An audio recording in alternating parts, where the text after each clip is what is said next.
అది దేవాలయంలో స్వామివారు అక్కడ అధిపతి, ఈజ్ ది చీఫ్.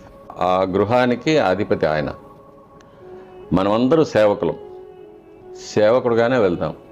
అక్కడ ఉన్నప్పుడు కూడా ఆయన దేవతా సార్వభౌముడు. 33 కోట్ల దేవతల్లో ఉత్తమోత్తముడు ఆయన. దేవతలకి అందరికీ సార్వభౌముడు.